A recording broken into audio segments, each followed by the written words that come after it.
আসসালামু আলাইকুম ওরহমতুল্লাহি অবরকাতু। রুহানি তদবির ইউটিউব চ্যানেলে সবাইকে স্বাগতম। তো বন্ধুগণ, আজকে আমি আপনাদেরকে জীবজন্তু, গরু, ছাগল, পশু পাখি এবং যে কোনো মানুষ তাদের উপর যদি বদনজর লেগে যায় তাহলে ওই বদনজরটা দূর করার খুবই জবরদস্ত একটা আমল দিব। এটা আমলটা খুবই সহজ, এটা সবাই পারবেন। ঠিক আছে? তো বদনজর যদি লেগেই যায় তাহলে সেই বদনজরটা দূর করার আমলটা দিব। তো চোখ দোষ বা বদনজর এটা লাগাটা স্বাভাবিক। এটা হাদিসের দ্বারা প্রমাণিত যে চোখের একটা শক্তি আছে, বদনজরের একটা শক্তি আছে। তো এটা হাদিস দ্বারা প্রমাণিত, অস্বীকার করার কোনো সুযোগ আমাদের নাই। তো একটা পশু, তার উপরে বদনজর লাগতে পারে। একটা বাচ্চা, তার উপরে বদনজর লাগতে পারে। একটা গাছ, ফলের গাছ, তার উপর বদনজর লাগতে পারে। এটা অসম্ভবের কোনো কিছু না।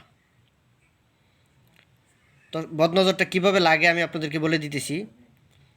যদি একটা গরু, ছাগল বা পশু, যদি আপনি বলেন যে গরুটা কত সুন্দর বা ছাগলটা কত সুন্দর, এর সাথে যদি আপনি মাশাল্লাহ না বলেন তাহলে বদনজর লেগে যেতে পারে।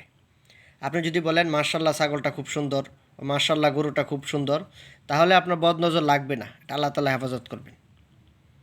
আর যদি আপনি মাশাল্লাহ না বলেন, আপনার মনে যদি কোনো বদনজরের ইচ্ছা নাও থাকে, তাহলে আপনি যদি বলেন গরুটা কত সুন্দর, হ্যাঁ, গাছের ফলটা কত সুন্দর, গাছটা কত সুন্দর, বা বাচ্চাটা কত সুন্দর, যদি এটা বলেন, আপনার বদনজর না লাগার ইচ্ছা থাকলেও শয়তান তখন আপনার এই কথার দ্বারা বদনজর লাগাই দিবে।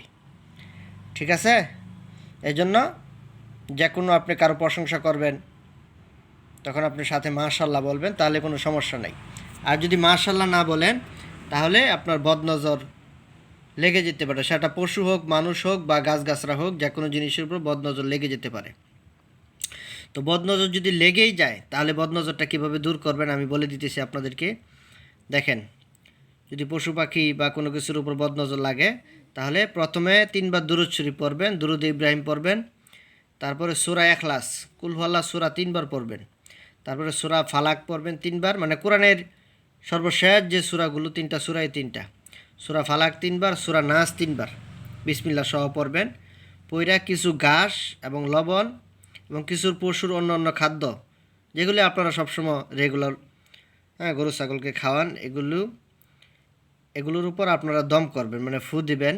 এই প্রতিটা বিসমিল্লাহ সহ 3বার পরে পরে ফু দিবেন। ফু দিয়ে তারপর শেষে আবার 3বার দুরূদ শরীফ পড়বেন। পরে বদনজরগ্রস্ত জীবজন্তু বা পশুকে ভক্ষণ করাবে, মানে খাওয়াবে। এতে আল্লাহর ফজলে শীঘ্রই ওই পশু চোখ দুষ্মুক্ত হয়ে যাবে। ঠিক আছে? নিয়মটা সহজ, আমি আবার আপনাদেরকে বলে দিতেছি। এটা হলো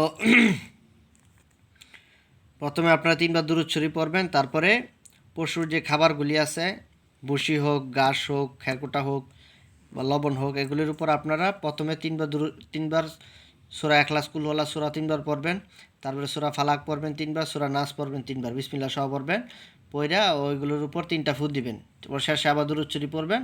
পইরা এগুলি গরুকে খাওয়াই দিবেন। গরু ছাগল যেটার উপর বদনজর লেগেছে খাওয়া দিলে আশা করা যায় ওই বদনজরটা কেটে যাবে ইনশাল্লাহ।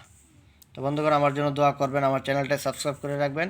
সামনে আপনাদেরকে আরও ভালো কিছু তদবির, ভালো কিছু আমল ইনশাল্লাহ দিব আপনাদেরকে। আসসালামু আলাইকুম ওয়া রাহমাতুল্লাহি ওয়া বারাকাতুহু।